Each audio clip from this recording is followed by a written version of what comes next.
ছোট ছোট দেশগুলির মধ্যে সরকার গঠন কোন দল করে তা অনেক সময় নির্ভর করে ভূ রাজনীতির ক্ষেত্রে।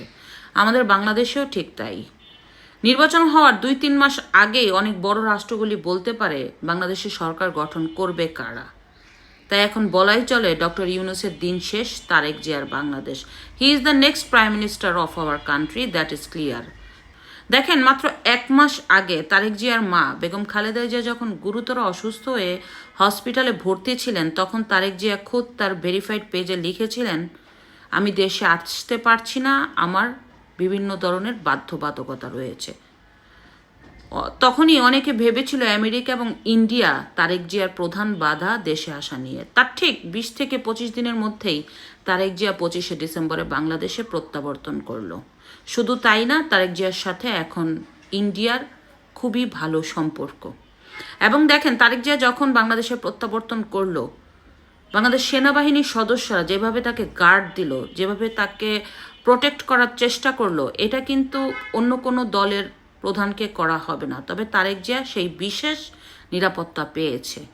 তার মানে তারেক জিয়া সিগন্যাল পেয়ে গিয়েছে। শুধু তাই না, আপনারা একটু ভালো করে খেয়াল করে দেখেন, ভারতের প্রতিরক্ষা মন্ত্রী নিজে নয়াদিল্লিতে বাংলাদেশের দূতাবাসে গিয়ে আপনার বেগম খালেদা জিয়ার সুখ বয়ে লিখেছেন বেগম খালেদা জিয়াকে নিয়ে।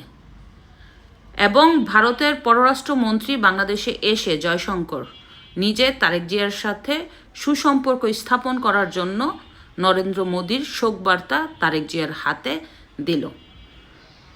বোঝাই যাচ্ছে তারেক জিয়াকে ইন্ডিয়া গ্রিন সিগন্যাল দিয়েছে। দেখেন, যখন তারেক জিয়া বাংলাদেশে প্রত্যাবর্তন করলো, আওয়ামী লীগের খবরগুলি এখন ভারতের সংবাদ মাধ্যমে বেশি আসে না। এখন ঘটা করে শুধুমাত্র বিএনপির নিউজগুলি আসে। এটাই হচ্ছে বাস্তব কথা, যে ভারত চায় বিএনপি সরকার গঠন করুক।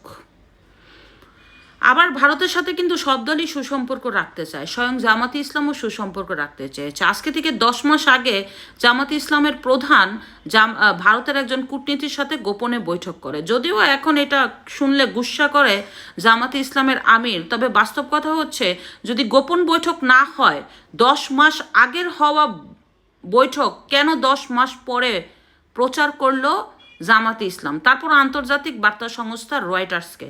কেন বাংলাদেশের কোনো গণমাধ্যমে 10 মাসের মধ্যে কি এই সংবাদটা প্রচার করতে পারলো না?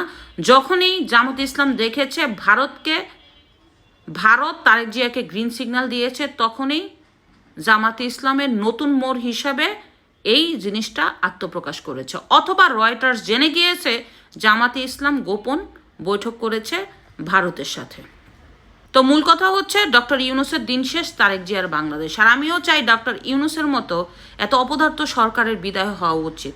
উনি বাংলাদেশে থাকাকালীন যেভাবে জঙ্গিবাদীর উত্থান হয়েছে, যেভাবে বাংলাদেশ ধ্বংস হচ্ছে, যেভাবে হত্যা, ছিনতাই, ডাকাতি, চাঁদাবাজি, লুটতরাজ, ধর্ষণের সংখ্যা বেড়েছে, উনি যত তাড়াতাড়ি যাবে বাংলাদেশের জন্য তত তাড়াতাড়ি নিরাপদ।